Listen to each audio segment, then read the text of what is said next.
ಜೈಲಿನಲ್ಲಿರುವಂತ ಹೆಣ್ಣು ಕೈದಿಗಳು ಸೀಕ್ರೆಟ್ ಆಗಿರುವಂತ ದಾರಿಯ ಸಹಾಯದಿಂದ ಜೈಲಿಂದ ಹೊರಗಡೆ ಬರ್ತಾರೆ. ಹಾಗೆ ಕೋಟ್ಯಾಂತರ ರೂಪಾಯಿ ದುಡ್ಡನ್ನ ತುಂಬಿಕೊಂಡು ಹೋಗ್ತಿರುವಂತ ಟ್ರಕ್ ಅನ್ನ ಕದ್ದು ಮತ್ತೆ ವಾಪಸ್ ಜೈಲಿನ ಒಳಗಡೆ ಬರ್ತಿರ್ತಾರೆ. ಆದ್ರೆ ಅವರು ಕದ್ದಂತ ದುಡ್ಡನ್ನ ಜೈಲಿಗೆ ತರ್ತಿರೋದಿಲ್ಲ. ಹಾಗಿದ್ರೆ ಆ ದುಡ್ಡು ಎಲ್ಲಿಗೆ ಹೋಗ್ತಿದೆ, ಇವರು ಏನಕ್ಕೆ ಈ ರೀತಿ ಮಾಡ್ತಿದ್ದಾರೆ ಅಂತ ನೀವು ತಿಳ್ಕೊಳ್ಳೋದಕ್ಕೆ ಮೂವಿನ ನನ್ನ ಜೊತೆ ಕೊನೆವರೆಗೂ ನೋಡ್ಬೇಕು. ಅಂದಂಗೆ ಮೂವಿ ಹೆಸರು ಜವಾನ್ ಅಂತ.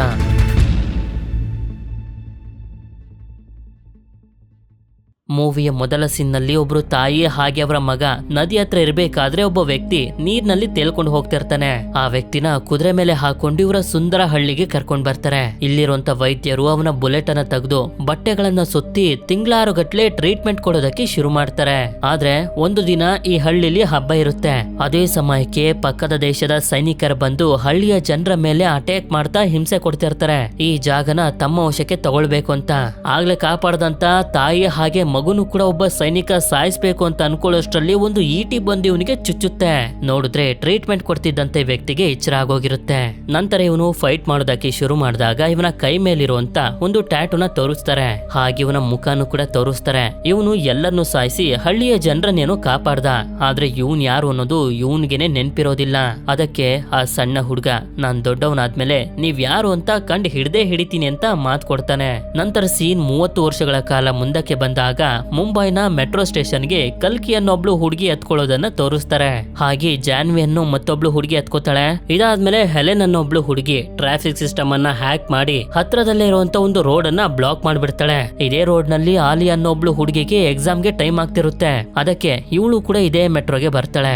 ಈ ಮೆಟ್ರೋದಲ್ಲಿರುವಂತ ಲಕ್ಷ್ಮಿ ಹಾಗೆ ಇರಾಮ್ ಅನ್ನೋ ಮತ್ತಿಬ್ರು ಹುಡುಗಿರನ್ನ ನಮ್ಗೆ ತೋರಿಸ್ತಾರೆ. ಹಾಗೆ ಮುಂದಿನ ಸ್ಟೇಷನ್ ಅಲ್ಲಿ ಮುಖಕ್ಕೆಲ್ಲ ಬ್ಯಾಂಡೇಜ್ ಹಾಕಿರುವಂತ ಒಬ್ಬ ವಯಸ್ಸಾಗಿರೋ ವ್ಯಕ್ತಿನೂ ಕೂಡ ಮೆಟ್ರೋನ ಹತ್ಕೊಳ್ತಾನೆ. ಹೀಗೆ ಟ್ರೈನ್ ಹೋಗ್ತಿರುತ್ತೆ. ಈ ಸಲ ಹೆಲೆನ ಇಡೀ ಟ್ರೈನ್ ಅನ್ನ ಹ್ಯಾಕ್ ಮಾಡಿ ಒಂದು ಟನಲ್ ನಲ್ಲಿ ಸ್ಟಾಪ್ ಆಗೋ ರೀತಿ ಮಾಡ್ಬಿಡ್ತಾಳೆ. ನಂತರ ನಾವ್ ಇಷ್ಟೊತ್ವರೆಗೂ ನೋಡಿದಂತ ಹುಡುಗಿರೆಲ್ಲ ಗನ್ ತಗೊಂಡು ರೆಡಿ ಆಗ್ತಾರೆ. ಯಾಕೆ ಅಂತಂದ್ರೆ ಈ ಟ್ರೈನ್ ಅನ್ನ ಇವರು ಹೈಜಾಕ್ ಮಾಡಿದ್ದಾರೆ. ಟ್ರೈನ್ ಕ್ಯಾಪ್ಟನ್ ಕೂಡ ತಮ್ಮ ವಶಕ್ಕೆ ತಗೋಬಿಡ್ತಾರೆ. ಆದ್ರೆ ಇಲ್ಲೇ ಇದ್ದಂತ ಒಬ್ಬ ಪೊಲೀಸ್ ಆಫೀಸರ್ ಕಲ್ಕಿನ ಗನ್ ಪಾಯಿಂಟ್ ಗೆ ತಗೊಂಡು ಮಿಕ್ತವ್ರೆಲ್ಲರಿಗೂ ಗನ್ ಕೆಳಗಡೆ ಹಾಕೋದಕ್ಕೆ ಹೇಳ್ತಿರ್ತಾನೆ. ಆಗ ನಾವ್ ಆಗ್ಲೇ ನೋಡಿದಂತ ಬ್ಯಾಂಡೇಜ್ ಹಾಕಿರುವಂತ ವ್ಯಕ್ತಿ ನಿಧಾನವಾಗಿ ವಯಸ್ಸಾದವನ್ ರೀತಿ ಹತ್ರ ಬಂದು ಈ ಪೊಲೀಸ್ಗೆ ಹೊಡೆದು ಕಲ್ಕಿನ ಬಿಡಿಸ್ತಾನೆ. ನೋಡಿದ್ರೆ ನಾವ್ ಮೂವಿಯ ಮೊದಲಲ್ಲಿ ನೋಡಿದ್ವಲ್ಲ, ಈ ವ್ಯಕ್ತಿ ಅವನ್ ರೀತಿನೇ ಕಾಣ್ತಿರ್ತಾನೆ. ಇವನನ್ನ ನೋಡಿ ಕಟ್ ಆಗ್ತಿರ್ಬೇಕಾದ್ರೆ ಪೊಲೀಸ್ ಕೂಡ ತುಂಬಾ ಶಾಕ್ ಆಗಿರ್ತಾನೆ.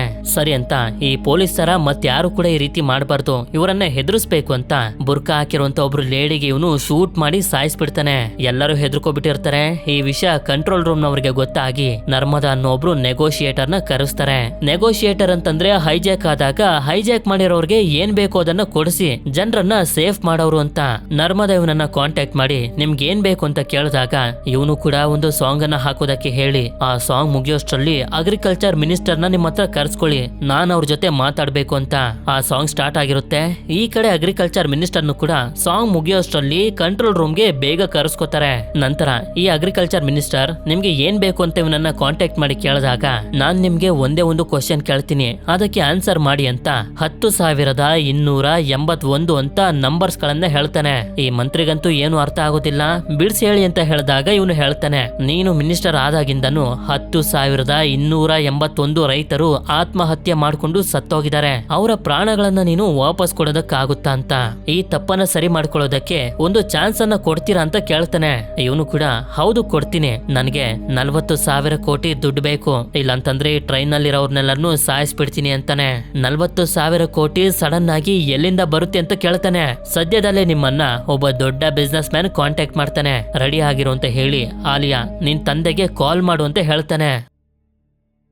ಈ ಕಡೆ ನಮ್ಗೆ ಆಲಿಯಾ ತಂದೆ ಆಗಿರುವಂತ ಕಾಳಿನ ತೋರಿಸ್ತಾರೆ. ಇವನು ಎಷ್ಟು ಡೇಂಜರಸ್ ಅಂತಂದ್ರೆ ಇವನಿಗೊಂದು ಹೊಸ ಕೆಮಿಕಲ್ ಫ್ಯಾಕ್ಟರಿನ ಓಪನ್ ಮಾಡೋದಕ್ಕೆ ಗವರ್ನಮೆಂಟ್ ಆಫೀಸರ್ ಇಂದ ಸೈನ್ ಬೇಕಿರುತ್ತೆ. ಆದ್ರೆ ಗವರ್ನಮೆಂಟ್ ಆಫೀಸರ್ ಸೈನ್ ಮಾಡ್ತಿರೋದಿಲ್ಲ. ಯಾಕೆ ಅಂತಂದ್ರೆ ಕಾಳಿ ಹೇಳ್ತಿರುವಂತ ಜಾಗದಲ್ಲಿ ಕೆಮಿಕಲ್ ಫ್ಯಾಕ್ಟರಿನ ಏನಾದ್ರೂ ಓಪನ್ ಮಾಡಿದ್ರೆ ಸ್ವಲ್ಪ ಕೆಮಿಕಲ್ ಲೀಕ್ ಆದ್ರೂ ಇಡೀ ಊರ್ಗೂರೇ ನಾಶ ಆಗೋಗುತ್ತೆ ಅಂತ. ಆದ್ರೆ ಕಾಳಿಗಂತೂ ಸೈನ್ ಬೇಕೇ ಬೇಕು. ಅದಕ್ಕೆ ಆಫೀಸರ್ನ ಹೆಂಡತಿ ಹಾಗೆ ಮಗುನ ಸಾಯಿಸ್ಬಿಡ್ತೀನಿ ಅಂತ ಹೆದರ್ಸ್ತಿರ್ತಾನೆ. ಆಫೀಸರ್ ಕೂಡ ಹೆದರ್ಕೊಂಡು ಸೈನ್ ಹಾಕ್ಬಿಡ್ತಾನೆ. ಆದ್ರೂ ಕೂಡ ಇವನೇನಾದ್ರೂ ನಾನು ಜೀವಂತವಾಗಿ ಬಿಟ್ರೆ ನನ್ ವಿರುದ್ಧ ಕೇಸ್ ಮಾಡ್ತಾನೆ ಅಂತ ವಿಷ ತುಂಬಿರುವಂತ ಮಾತ್ರನ ಇವನಿಗೆ ನುಂಗಿಸಿ ಸಾಯಿಸ್ಬಿಡ್ತಾನೆ.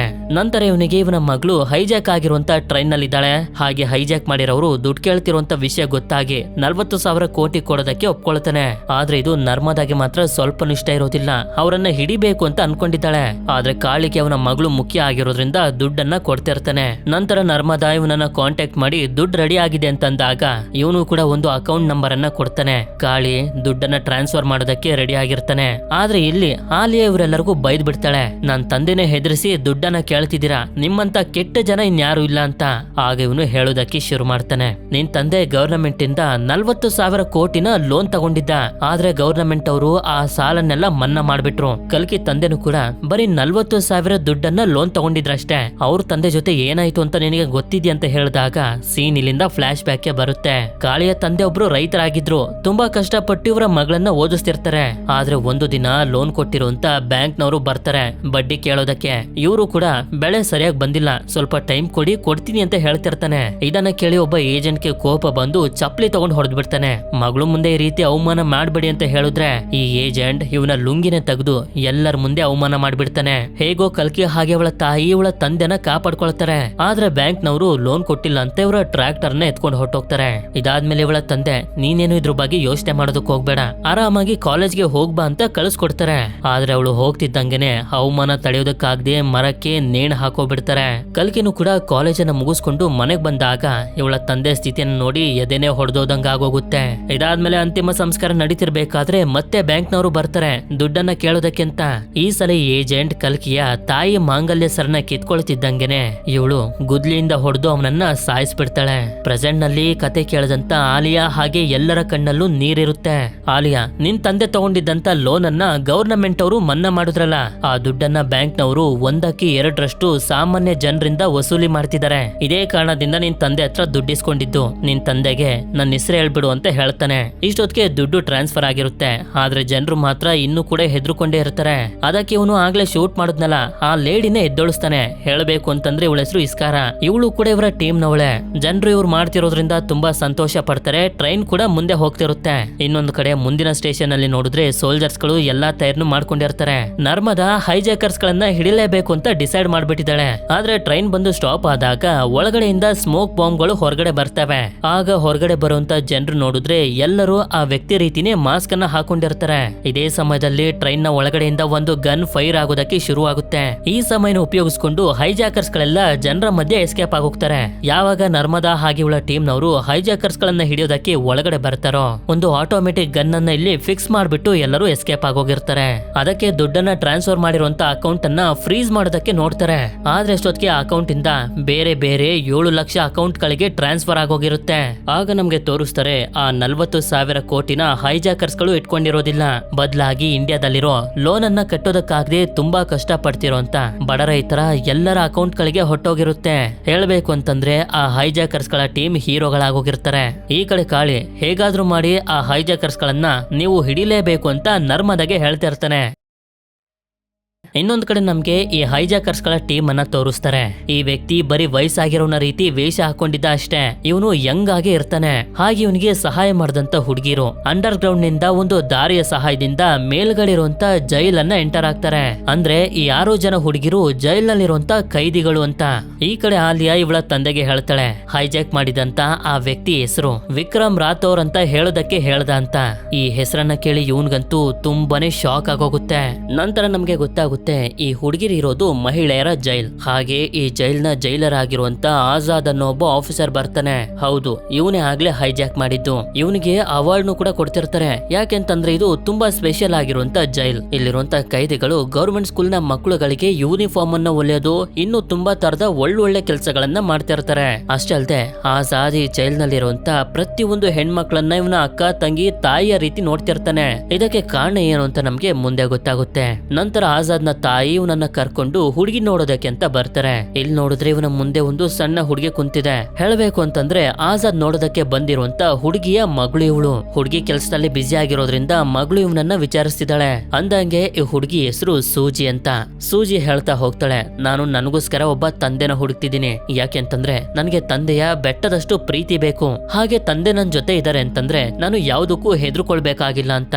ಇದನ್ನ ಕೇಳಿ ಇವನು ತುಂಬಾ ಎಮೋಷನಲ್ ಆಗೋಗ್ತಾನೆ. ಹೀಗೆ ಇವರಿಬ್ಬರ ಮಧ್ಯ ತಂದೆ ಮಗಳ ಬಾಂಡಿಂಗ್ ಬೆಳೀತಾ ಹೋಗುತ್ತೆ. ಸೂಜಿಗೆ ಇವನು ಇಷ್ಟ ಆಗಿ ಇವನ ನಂಬರ್ನು ಕೂಡ ಇಸ್ಕೊತಾಳೆ. ಈ ಕಡೆ ನರ್ಮದಾ ಜೊತೆ ಮತ್ತೊಬ್ಬ ಆಫೀಸರ್ ಕೂಡ ಇರ್ತಾನೆ. ಇವನ ಹೆಸರು ಇರಾನಿ ಅಂತ.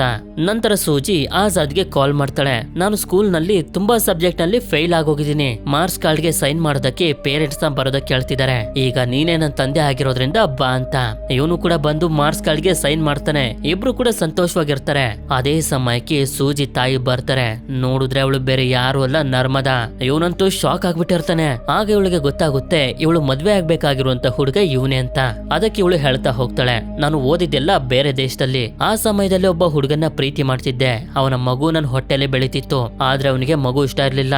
ಆದ್ರಿಂದ ಅವನನ್ನ ಬಿಟ್ಟು ಮಗುನ ನನ್ ಜೊತೆ ಇಟ್ಕೊಂಡೆ. ಸೂಜಿ ಯಾವತ್ತೂ ಕೂಡ ತಂದೆ ಪ್ರೀತಿನ ನೋಡಿಲ್ಲ. ನೀನ್ ಆ ಪ್ರೀತಿನ ಕೊಡ್ತೀಯಾ, ಇದಕ್ಕೆಲ್ಲ ಒಪ್ಕೊಳ್ತೀಯ ಅಂತಂದ್ರೆ ನಾನು ಕೂಡ ಮದ್ವೆಗೆ ಒಪ್ಕೊಳ್ತೀನಿ ಅಂತ. ಆಗ ಇವನು ಹೇಳ್ತಾನೆ, ನಾನು ಕೂಡ ಯಾವತ್ತೂ ತಂದೆ ಪ್ರೀತಿನ ನೋಡಿಲ್ಲ. ನಾನು ಹುಟ್ಟೋದಕ್ಕಿಂತ ಮುಂಚೆನೆ ನನ್ನ ತಂದೆ ತೀರೋಗಿದ್ರು. ಆದ್ರೂ ಕೂಡ ನಾನು ಎಲ್ಲಾ ಪ್ರೀತಿನ ಸೂಜಿಗೆ ಕೊಡ್ತೀನಿ ಅಂತ. ಇಷ್ಟೊತ್ತಿಗೆ ನೋಡಿದ್ರೆ ಸೂಜಿ ಇವನನ್ನ ಅಪ್ಪ ಅಂತ ಕರೆಯೋದಕ್ಕೂ ಕೂಡ ಶುರು ಮಾಡ್ಬಿಟ್ಟಿರ್ತಾಳೆ. ಇದರಿಂದ ಇವರಿಬ್ರು ಮದ್ವೆಗೆ ಒಪ್ಕೊಳ್ತಾರೆ. ಇವರಿಬ್ಬರ ಮಧ್ಯ ಪ್ರೀತಿ ಬೆಳೆಯೋದಕ್ಕೆ ಶುರು ಆಗುತ್ತೆ. ಹಾಗೆ ಒಂದು ದಿನ ಎಂಗೇಜ್ಮೆಂಟ್ ಕೂಡ ಆಗ್ತಾರೆ. ನಂತರ ಹೆಲ್ತ್ ಮಿನಿಸ್ಟರ್ ಭಾಷಣ ಮಾಡ್ತಾ ಇರ್ತಾನೆ. ನಾನು ಅಧಿಕಾರಕ್ಕೆ ಬಂದಾಗಿಂದ ಇಂಡಿಯಾದಲ್ಲಿರುವಂತ ಎಲ್ಲಾ ಗವರ್ನಮೆಂಟ್ ಹಾಸ್ಪಿಟಲ್ ಗಳನ್ನ ತುಂಬಾ ಡೆವಲಪ್ ಮಾಡ್ಬಿಟ್ಟಿದೀನಿ ಅಂತ. ಆದ್ರೆ ಮತ್ತೊಂದ್ ಕಡೆ ನೋಡಿದ್ರೆ ಗವರ್ನಮೆಂಟ್ ಹಾಸ್ಪಿಟಲ್ ಗಳಲ್ಲಿ ಯಾವುದೇ ತರದ ಫೆಸಿಲಿಟೀಸ್ ಗಳಿರೋದಿಲ್ಲ.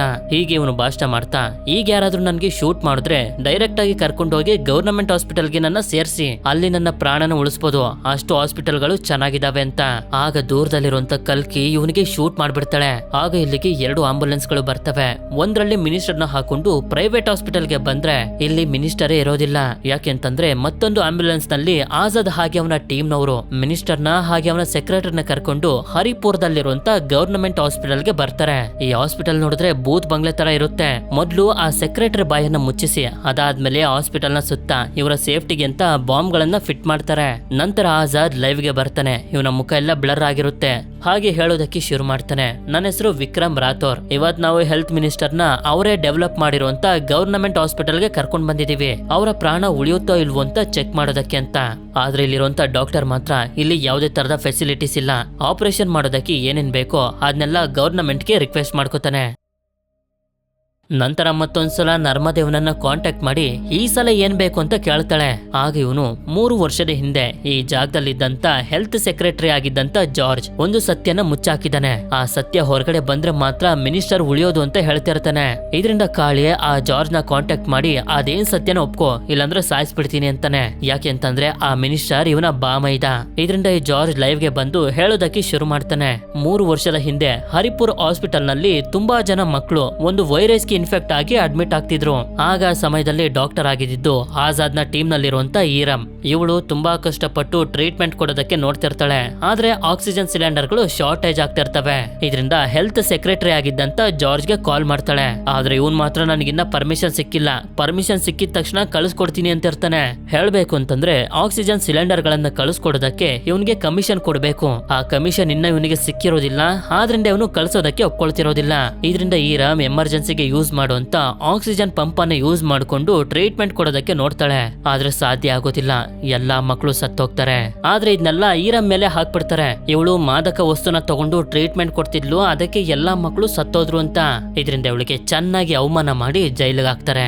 ಪ್ರೆಸೆಂಟ್ ನಲ್ಲಿ ವಿಷಯ ಎಲ್ಲರ ಮುಂದೆ ಬಂದಿದ್ರಿಂದ ಈರಾಮ್ ನೆನಪರಾಧಿ ಅನ್ನೋದು ಪ್ರೂವ್ ಆಗುತ್ತೆ. ಹಾಗೆ ಇವನು ನನ್ಗೆ ಇನ್ನೂ ಡಿಮ್ಯಾಂಡ್ ಇದೆ ಅಂತ 234 ಗವರ್ನಮೆಂಟ್ ಹಾಸ್ಪಿಟಲ್ ಗಳ ಲಿಸ್ಟ್ ಅನ್ನ ಕಳಿಸ್ತಾನೆ. ಆ ಹಾಸ್ಪಿಟಲ್ ಗಳಲ್ಲಿ ಯಾವುದೇ ತರದ ಫೆಸಿಲಿಟಿಗಳು ಇಲ್ಲ. ಆ ಹಾಸ್ಪಿಟಲ್ ಗಳಿಗೆ ಎಲ್ಲಾ ತರದ ವಸ್ತುಗಳು ತಕ್ಷಣನೇ ಹೋಗ್ಬೇಕು ಅಂತ. ಅದೇ ರೀತಿಯ ಆ ವಸ್ತುಗಳು ಎಲ್ಲಾ ಹಾಸ್ಪಿಟಲ್ ಗಳಿಗೆ ಹೋಗೋದಕ್ಕೆ ಶುರು ಮಾಡ್ತವೆ. ಹಾಗೆ ಹೆಲ್ತ್ ಮಿನಿಸ್ಟರ್ಗೂ ಕೂಡ ಆಪರೇಷನ್ ನ ಮಾಡಿ ಮುಗಿಸ್ತಾರೆ. ಇದನ್ನ ನೋಡಿ ಜನರೆಲ್ಲರೂ ತುಂಬಾನೇ ಸಂತೋಷ ಪಡ್ತಾರೆ. ಹಾಗೆ ಇವನು ನಾವಿಲ್ಲಿಂದ ತಪ್ಪಿಸ್ಕೊಂಡು ಹೋಗೋದಕ್ಕೆ ಒಂದು ಹೆಲಿಕಾಪ್ಟರ್ ಹೆಲಿಕಾಪ್ಟರ್ ಕೂಡ ಬೇಕು ಅಂತ ಹೇಳ್ತಾನೆ. ಹೆಲಿಕಾಪ್ಟರ್ ಬರುತ್ತೆ, ಆದ್ರೆ ಅದ್ರೊಳಗಡೆ ನರ್ಮದಾ ಹಾಗೆ ಅವಳ ಟೀಮ್ ನವರು ಎಲ್ಲಾ ರೆಡಿ ಮಾಡ್ಕೊಂಡು ಬಂದಿರ್ತಾರೆ. ಇದರಿಂದ ಆಜಾದ್ ನ ಟೀಮ್ ಹಾಗೆ ನರ್ಮದಾ ಪೊಲೀಸ್ ಟೀಮ್ ನ ಮಧ್ಯೆ ಒಂದು ದೊಡ್ಡ ಫೈಟ್ ನಡೆಯುತ್ತೆ. ಇದೇ ಸಮಯದಲ್ಲಿ ನರ್ಮದಾ ಆಜಾದ್ ನ ಜೊತೆನೂ ಕೂಡ ಫೈಟ್ ಮಾಡ್ತಾಳೆ. ಆದ್ರೆ ಇವನು ಮಾಸ್ಕ್ ಹಾಕಿರೋದ್ರಿಂದ ಕಂಡುಹಿಡಿಯೋದಕ್ಕಾಗೋದಿಲ್ಲ. ನಂತರ ತುಂಬಾ ಕಷ್ಟಪಟ್ಟು ಆಜಾದ್ ಹಾಗೆ ಇವನ ಟೀಮ್ ನವರು ಮಿನಿಸ್ಟರ್ ನ ಇಲ್ಲೇ ಬಿಟ್ಟು ಎಸ್ಕೇಪ್ ಆಗೋಗ್ತಾರೆ. ನಂತರ ನರ್ಮದಾ ಹತ್ರ ಬ್ಯಾಂಡೇಜ್ ಮಾಸ್ಕ್ ಅನ್ನ ಹಾಕಿರುವಂತ ಆಜಾದ್ ನ ಫೋಟೋ ಇರುತ್ತೆ. ಇವನ್ ಮಾಸ್ಕ್ ಅನ್ನ ತೆಗೆದ್ರೆ ಯಾವ ರೀತಿ ಕಾಣ್ತಾರೆ ನಾನು ನೋಡ್ಬೇಕು, ಚಿತ್ರ ಬಿಡಿಸೋರನ್ನ ಕರ್ಸಿ ಅಂತ ಇವಳು ಹೇಳ್ತಾ ಇರ್ತಾಳೆ. ಈ ಕಡೆ ಕಾಳಿ ಇವನ ತಮ್ಮ ಆಗಿರುವಂತ ಮನೀಶ್ಗೆ, ನಾನು ಬಿಸ್ನೆಸ್ ಮೀಟಿಂಗ್ಗೋಸ್ಕರ ರಷ್ಯಾಗೆ ಹೋಗ್ತಿದ್ದೀನಿ, ಬರೋವರೆಗೂ ಈ ಜಾಗದಲ್ಲಿ ಎಲ್ಲನೂ ನೀನೇ ಸಂಭಾಳಿಸು ಅಂತ ಹೇಳ್ತಾನೆ. ಹಾಗೆ ಮತ್ತೊಂದ್ ಕಡೆ ಆಜಾದ್ ಹಾಗೆ ನರ್ಮದಾ ಮದ್ವೆಗೆ ರೆಡಿ ಆಗ್ತಿರ್ತಾರೆ. ಇದೇ ಸಮಯದಲ್ಲಿ ಡ್ರಾಯಿಂಗ್ ಮಾಡಿ ಮುಗಿಸ್ತಾರೆ. ನೋಡಿದ್ರೆ ಆಜಾದ್ ನ ಫೋಟೋ ಬಂದ್ಬಿಡುತ್ತೆ. ಇರಾನಿ ಕಾಲ್ ಮಾಡ್ತಿರ್ತಾನೆ, ಆದ್ರೆ ನರ್ಮದಾ ಮದ್ವೆಲಿ ಬ್ಯುಸಿ ಆಗ್ಬಿಟ್ಟಿರ್ತಾಳೆ. ಹೇಗೋ ಯಾವುದೇ ತರದ ಅಡೆತಡೆ ಇಲ್ಲದೆ ಇವರ ಮದ್ವೆ ಮುಗ್ದೋಗುತ್ತೆ. ನಂತರ ರಾತ್ರಿಯ ಸಮಯದಲ್ಲಿ ಆಜಾದ್ ಮತ್ತೆ ನರ್ಮದಾ ಒಟ್ಟಿಗಿರ್ಬೇಕಾದ್ರೆ ಹೇಳ್ತಾ ಇರ್ತಾನೆ, ನಾನು ಏನ್ ಕೆಲಸ ಮಾಡ್ತೀನಿ, ಏನಕ್ಕೋಸ್ಕರ ಮಾಡ್ತೀನಿ ಅಂತ ನಿನ್ಗೆ ಹೇಳ್ಬೇಕು ಅಂತ. ಇದೇ ಸಮಯದಲ್ಲಿ ಕಾಲ್ ಬರುತ್ತೆ. ಆ ಹುಡುಗಿರು ಕಾಲ್ ಮಾಡಿರ್ತಾರೆ. ಸರಿ ಅಂತ ನರ್ಮದಾ ಇವಳ ಫೋನ್ ಅನ್ನ ಚೆಕ್ ಮಾಡಿದ್ರೆ ಡ್ರಾಯಿಂಗ್ ನಲ್ಲಿ ಆಜಾದ್ ನ ಫೋಟೋ ಬಂದಿರೋದು ಗೊತ್ತಾಗೋಗುತ್ತೆ. ಈ ಕಡೆ ಆಜಾದ್ ಹುಡುಗಿರ್ಗೆ ಹೇಳ್ತಾ ಇರ್ತಾನೆ, ನಾನು ನರ್ಮದಾಗೆ ಎಲ್ಲಾ ವಿಷಯ ಹೇಳ್ಬೇಕು ಅನ್ಕೊಂಡಿದ್ದೀನಿ ಅಂತ. ಆದ್ರೆ ಅಷ್ಟೊತ್ತಿಗೆ ನರ್ಮದಾ ಬಂದು ಇವನಿಗೆ ಗನ್ ಪಾಯಿಂಟ್ ಮಾಡ್ತಾಳೆ. ಇವಳಿಗೆ ಇಷ್ಟು ಬೇಜಾರಾಗೋಗಿರುತ್ತೆ ಅಂತಂದ್ರೆ ಇದೇ ಬೇಜಾರ್ನಲ್ಲಿ ಇವನ ಭುಜಕ್ಕೆ ಶೂಟ್ ಮಾಡ್ಬಿಡ್ತಾಳೆ. ಇದೇ ಸಮಯದಲ್ಲಿ ಇವರ ಮನೆ ಮೇಲೆ ಯಾರೋ ಅಟ್ಯಾಕ್ ಕೂಡ ಮಾಡ್ಬಿಡ್ತಾರೆ. ನಂತರ ನೋಡಿದ್ರೆ ಕಾಳಿಯ ತಮ್ಮ ಆಗಿರುವಂತ ಮನೀಶ್ ಆಜಾದ್ ಮತ್ತೆ ನರ್ಮದಾನ ಹಿಡ್ಕೊಂಡ್ ಬಂದು ಹೊಡಿತಿರ್ತಾನೆ. ಇಷ್ಟೊತ್ತಿಗೆ ಆಜಾದ್ ನ ಟೀಮ್ ನ ಹುಡುಗಿರು ಕೂಡ ಇಲ್ಲಿಗೆ ಬಂದ್ಬಿಟ್ಟಿರ್ತಾರೆ. ಮನೀಶ್ ನರ್ಮದಾಗೆ ಶೂಟ್ ಮಾಡ್ಬಿಡ್ತಾನೆ. ಯಾಕೆಂತಂದ್ರೆ ಅವನಿಗೆ ಅನ್ನಿಸ್ತಿರುತ್ತೆ ಆಜಾದ್ ನ ಜೊತೆ ಸೇರ್ಕೊಂಡು ಇವಳು ಕೂಡ ನಮ್ಮ ದುಡ್ಡನ್ನ ಹೊಡೆದಿದ್ದಾಳೆ ಅಂತ. ಇನ್ನೇನು ನರ್ಮದಾನ ಸಾಯಿಸ್ಬೇಕು ಅಂತ ಅನ್ಕೊಳ್ಳೋಷ್ಟ್ರಲ್ಲಿ ಅದೇ ಸಮಯಕ್ಕೆ ಯಾರೋ ಅಟ್ಯಾಕ್ ಮಾಡ್ತಾರೆ. ನೋಡಿದ್ರೆ ಒಬ್ಬ ವಯಸ್ಸಾಗಿರುವಂತ ವ್ಯಕ್ತಿ ಬಂದಿರ್ತಾನೆ. ಈ ವ್ಯಕ್ತಿ ನೋಡೋದಕ್ಕೆ ಆಜಾದ್ನ ರೀತಿನೇ ಇರ್ತಾನೆ. ಇದನ್ನ ನೋಡಿ ಎಲ್ಲರಿಗೂ ತುಂಬಾ ಶಾಕ್ ಆಗೋಗುತ್ತೆ. ನಂತರ ಈ ವ್ಯಕ್ತಿ ಇಲ್ಲಿರುವಂತ ಪ್ರತಿಯೊಬ್ಬರ ಜೊತೆನೂ ಕೂಡ ಫೈಟ್ ಮಾಡಿ ಎಲ್ಲರನ್ನೂ ಸಾಯಿಸ್ಬಿಡ್ತಾನೆ. ಹಾಗೆ ಆಜಾದ್ ಹತ್ರ ಬಂದು ನೀನೇನ ನನ್ ಮಗ ಅಂತ ಕೇಳ್ತಾ ಕೊನೆಗೆ ಮನೀಶ್ಗೂ ಕೂಡ ಶೂಟ್ ಮಾಡಿ ಸಾಯಿಸ್ಬಿಡ್ತಾನೆ. ಈ ಕಡೆ ಕಾಳಿ ರಷ್ಯಾದ ಮೀಟಿಂಗ್ಗೆ ಬಂದಿರ್ತಾನೆ. ಹೇಳಬೇಕು ಅಂತಂದ್ರೆ ಒಂದು ತುಂಬಾ ಕೆಮಿಕಲ್ ಫ್ಯಾಕ್ಟರಿಗಳು ಇರ್ತವೆ. ಆದ್ರೆ ಫ್ಯಾಕ್ಟರಿಗಳು ತುಂಬಾ ಡೇಂಜರ್ಸ್ ಅಂತ ಬೇರೆ ದೇಶಗಳಲ್ಲೆಲ್ಲ ಮುಚ್ಚಿಸ್ಬಿಟ್ಟಿದ್ದಾರೆ. ಅದಕ್ಕೆ ಇವನ ಕೆಮಿಕಲ್ ಫ್ಯಾಕ್ಟರಿನ ಇಂಡಿಯಾದಲ್ಲೇ ಓಪನ್ ಮಾಡಬೇಕು ಅಂತ ರೆಡಿ ಮಾಡ್ಕೊಳ್ತಿದ್ದಾನೆ. ಅದಕ್ಕೆ ಇವನಿಗೆ ಸಹಾಯ ಮಾಡ್ತಿರೋದು ಮಿಸ್ಟರ್ ಡಿ ಅನ್ನೋ ಒಬ್ಬ ವ್ಯಕ್ತಿ. ಇದನ್ನೆಲ್ಲ ಮುಗಿಸಿ ಇವನು ಇಂಡಿಯಾಗೆ ಬಂದಾಗ ಇವನ ತಮ್ಮ ಮನೀಶ್ನ ಸಾಯಿಸಿರುವಂತ ವಿಷಯ ಅವನಿಗೆ ಗೊತ್ತಾಗಿ ರಕ್ತ ಕುದಿಯೋದಕ್ಕೆ ಶುರುವಾಗುತ್ತೆ. ನಂತರ ನರ್ಮದಾ ಸೇಫ್ ಆಗಿರ್ತಾಳೆ. ಆದ್ರೆ ನಿನ್ನೆ ರಾತ್ರಿ ಇವಳು ಆಜಾದ್ ನ ಟೀಮ್ ನಲ್ಲಿರುವಂತ 3 ಜನ ಹುಡುಗಿರನ್ನ ನೋಡ್ಬಿಟ್ಟಿದ್ದಾಳೆ. ಅದಕ್ಕೆ ಆಜಾದ್ ಎಲ್ಲಿದ್ದಾನೆ ಆ ಹುಡುಗಿರಿಂದಾನೇ ಬಾಯಿ ಬಿಡಿಸ್ಬೇಕು ಅಂತ ಇವಳು ಕೂಡ ಜೈಲ್ ಒಳಗಡೆ ಹೋಗ್ಬೇಕು ಅಂತ ಡಿಸೈಡ್ ಮಾಡಿ ಇವಳ ಮಗಳು ಸೂಜಿ ಹತ್ರ ಬಂದು ನಾನು ಹೊರಗಡೆ ಬರೋವರೆಗೂ ನೀನು ಇರಾನಿ ಅಂಕಲ್ ಜೊತೆನೆ ಇರ್ಬೇಕು ಅಂತ ಹೇಳಿ ಬಟ್ಟೆ ಒಳಗಡೆ ಒಂದು ಮೈಕ್ ಅನ್ನ ಹಾಕೊಂಡು ಕೈದಿ ರೀತಿ ಆಜಾದ್ ನ ಟೀಮ್ ನವರೆಲ್ಲ ಇರುವಂತ ಸೆಲ್ಗೆನೆ ಬರ್ತಾಳೆ.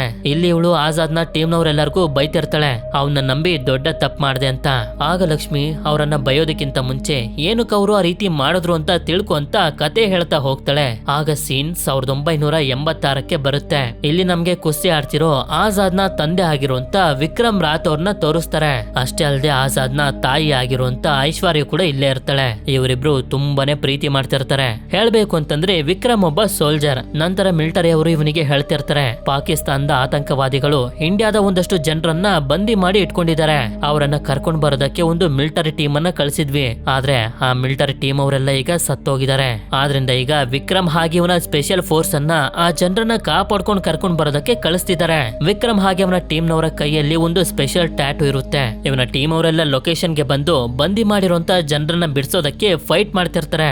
ಆದ್ರೆ ಇದ್ದಕ್ಕಿದ್ದಂಗನೆ ಇವನ ಟೀಮ್ ನ ಎಲ್ಲರ ಗನ್ಗಳು ವರ್ಕ್ ಆಗೋದನ್ನೇ ಸ್ಟಾಪ್ ಮಾಡ್ಬಿಡ್ತವೆ. ಇದರಿಂದ ಇವ್ರಿಗೆ ಫೈಟ್ ಮಾಡೋದಕ್ಕಿರ್ಲಿ ಇವರ ಪ್ರಾಣನೇ ಕಾಪಾಡ್ಕೊಳ್ಳೋದಕ್ಕೂ ಕೂಡ ತುಂಬಾ ಕಷ್ಟ ಆಗ್ತಿರುತ್ತೆ.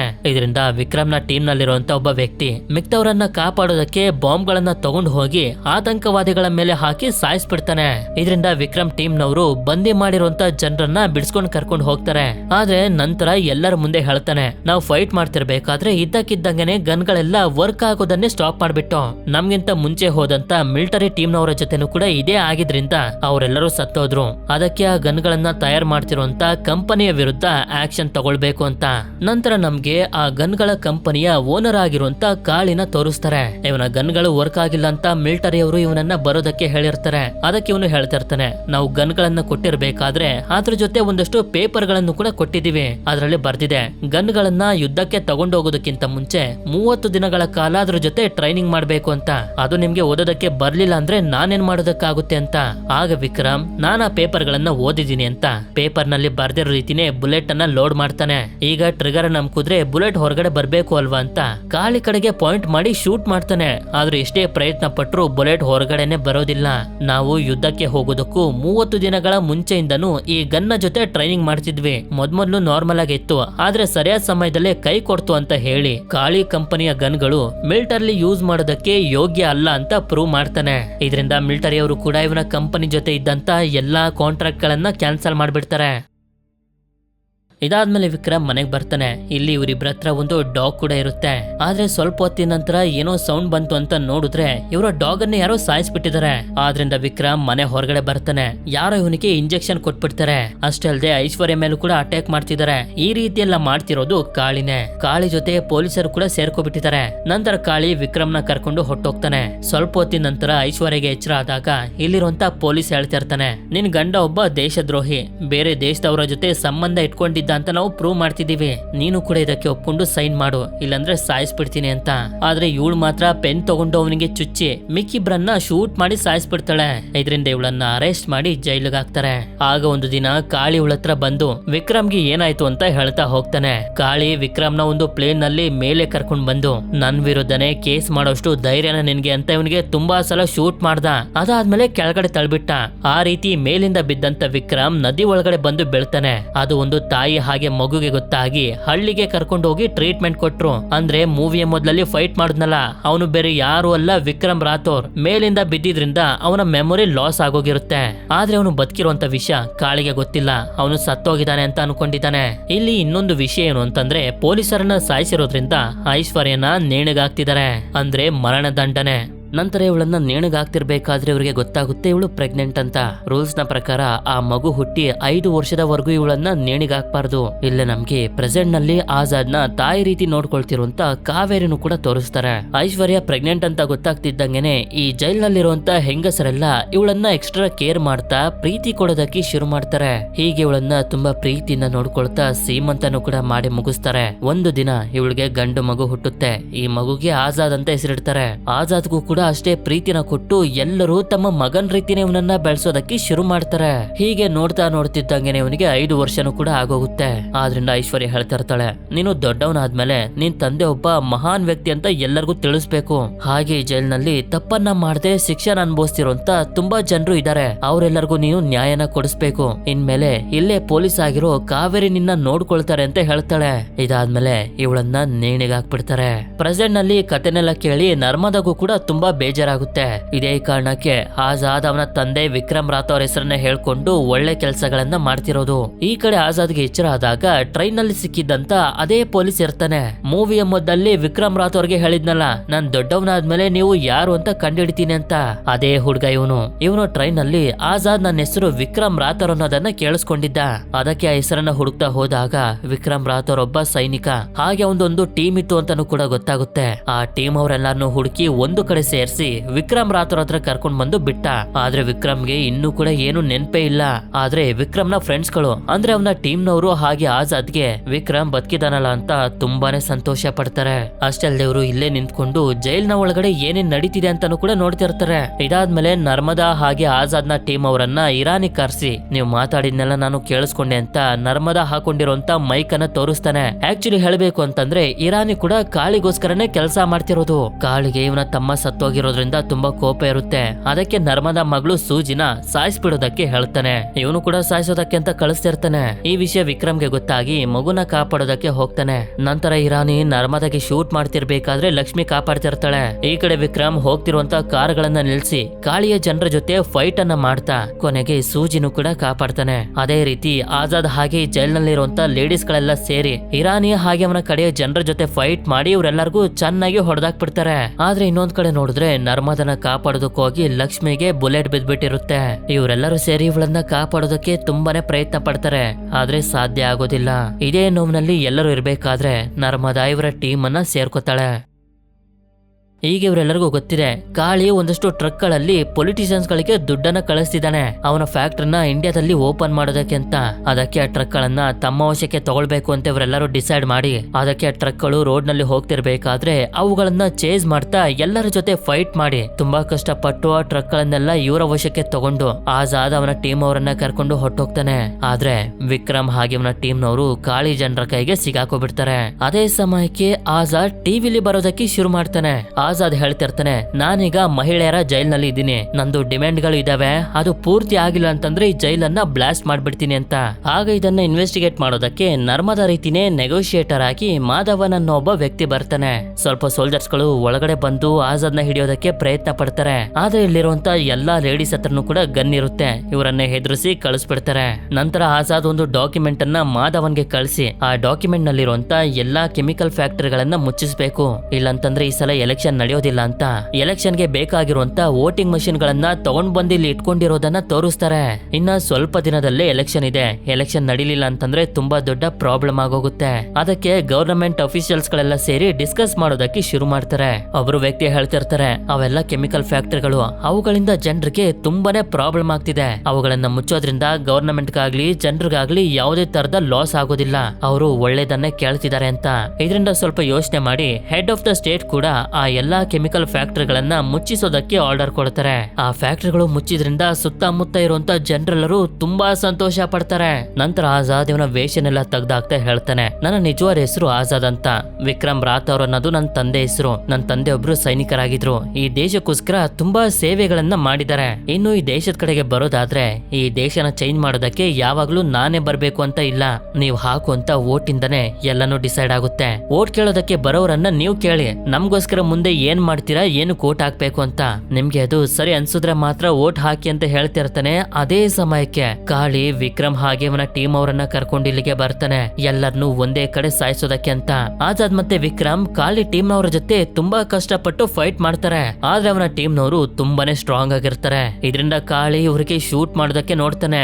ಆದ್ರೆ ಇವನ ಕಂಪನಿಯ ಗನ್ ವರ್ಕ್ ಆಗೋದನ್ನೇ ಸ್ಟಾಪ್ ಮಾಡ್ಬಿಡುತ್ತೆ. ಟ್ರಿಗರ್ ನ ಸೌಂಡ್ ಬರ್ತಿರುತ್ತಷ್ಟೇ. ಆ ಸೌಂಡ್ ಅನ್ನ ಕೇಳಿ ಹಿಂದೆ ನಡೆದಿದ್ದೆಲ್ಲ ವಿಕ್ರಮ್ಗೆ ನೆನಪಾಗೋದಕ್ಕೆ ಶುರು ಆಗುತ್ತೆ. ಯಾಕೆಂತಂದ್ರೆ ಇದೆಲ್ಲ ಶುರು ಆಗಿದ್ದೆ ಆ ಗನ್ನಿಂದ ಅಲ್ವಾ, ಅದಕ್ಕೆ.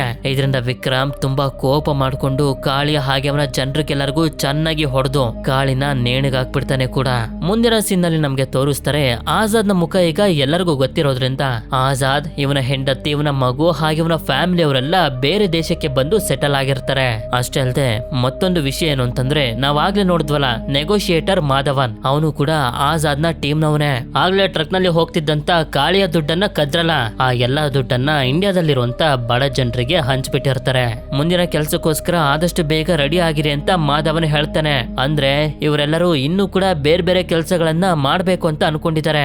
ಇಲ್ಲಿಗೆ ಮೂವಿ ಎಂಡ್ ಆಗುತ್ತೆ. ನನ್ನ ಕಡೆಯಿಂದ ನಿಮ್ಮೆಲ್ರಿಗೂ ಒಂದು ಕ್ವಶನ್, ನಿಮ್ಗೆ ಇಂಡಿಯನ್ ಮೂವಿ ತುಂಬಾ ಇಷ್ಟ ಆಗುತ್ತೆ ಅಂತಂದ್ರೆ ಯಾವ ತರ ಇಂಡಿಯನ್ ಮೂವಿ ನೋಡ್ಬೇಕು ಅಂತ ನನಗೆ ಹೇಳಿ. ಥ್ರಿಲ್ಲರ್ ಮೂವಿನ, ಮರ್ಡರ್ ಮಿಸ್ಟರಿ ಮೂವಿನ, ಫ್ಯಾಂಟಸಿ ಮೂವಿನ, ಅಥವಾ ತುಂಬಾ ಯೂನಿಕ್ ಆಗಿರುವಂತ ಬೆಸ್ಟ್ ಸೈನ್ಸ್ ಫಿಕ್ಷನ್ ಮೂವೀಸ್ ಗಳ ಅಂತ ಯಾವ ಮೂವಿನ ನೀವು ನೋಡ್ಬೇಕು ಅಂತ ಇಷ್ಟಪಟ್ಟು ಒಂದು 500 ಕಮೆಂಟ್ ಅನ್ನ ಮಾಡ್ತಿರೋ, ಖಂಡಿತ ನೆಕ್ಸ್ಟ್ ಅದೇ ತರದ ಮೂವಿನ ಮಾಡ್ತೀನಿ. ಹಾಗೆ ವಿಡಿಯೋ ಇಷ್ಟ ಆಗಿತ್ತು ಅಂತಂದ್ರೆ ಲೈಕ್ ಮಾಡಿ. ಸರಿ, ಸಿಗೋಣ ಮತ್ತೊಂದು ಅಮೇಜಿಂಗ್ ಆಗಿರುವಂತ ವಿಡಿಯೋದಲ್ಲಿ. Until then stay tune mystery minds.